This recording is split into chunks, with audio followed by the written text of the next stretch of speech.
UConn football's 2018 season got off to a rough yet unsurprising start with a loss to the number 21 UCF Knights, 56-17. Quarterback David Pindell was the bright spot for the Huskies, rushing for 157 yards and a touchdown on 22 attempts, frequently making UCF defenders look silly. He was solid through the air as well, completing 27 to 41 passes, 65% for 266 yards and a touchdown, although he had a bad interception deep in the Knights' territory at the end of the first half. UConn got the ball first and started off with a promising opening drive that included a 26-yard scramble by Pindell. However, it was quickly over after running back Xavier Scott lost a fumble on his first career carry. The Knights made quick work of the turnover and a subsequent Husky 3-and-out, scoring 2 touchdowns on back-to-back lightning-kick drives of 207 and 104 for 61 and 81 yards, respectively. The Husky defense did stand up on a 3rd-and-1 on their next drive, stopping UCF short of the first down and forcing them to punt.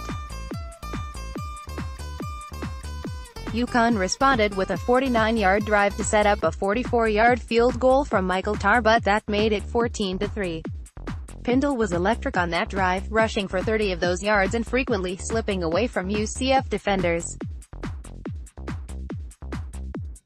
Unfortunately, following the field goal, the Knights drove 76 yards in just 53 seconds to push the lead to 18 points. Eventually, the Husky offense seemed to finally find a groove. Pindell led a 75-yard scoring drive that was capped off by a 5-yard touchdown pass to Tyler Davis.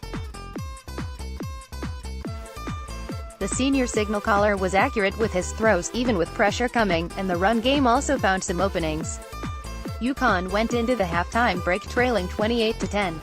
The Knights quickly put the game away by starting the second half with a touchdown to increase the lead to 25.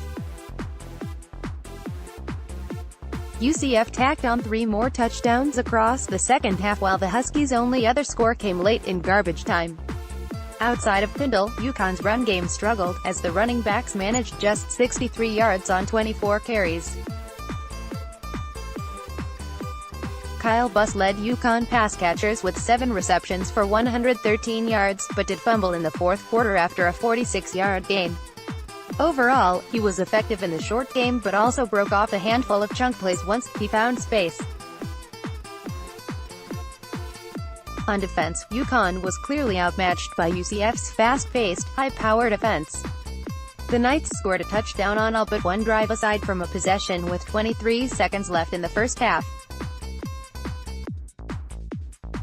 The Husky defense generously allowed 652 total yards at an impressive clip of 9.3 yards per play.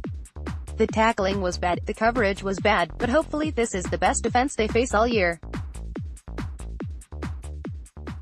Overall, it was a rough effort, but nobody who has been following the Huskies closely should be surprised by a rebuilding squad losing big to a very good team coming off a 13-0 season.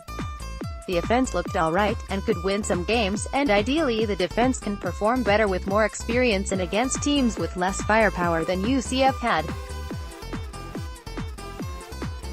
The Huskies will be in action next at Boise State on September 8 at 10:15 p.m.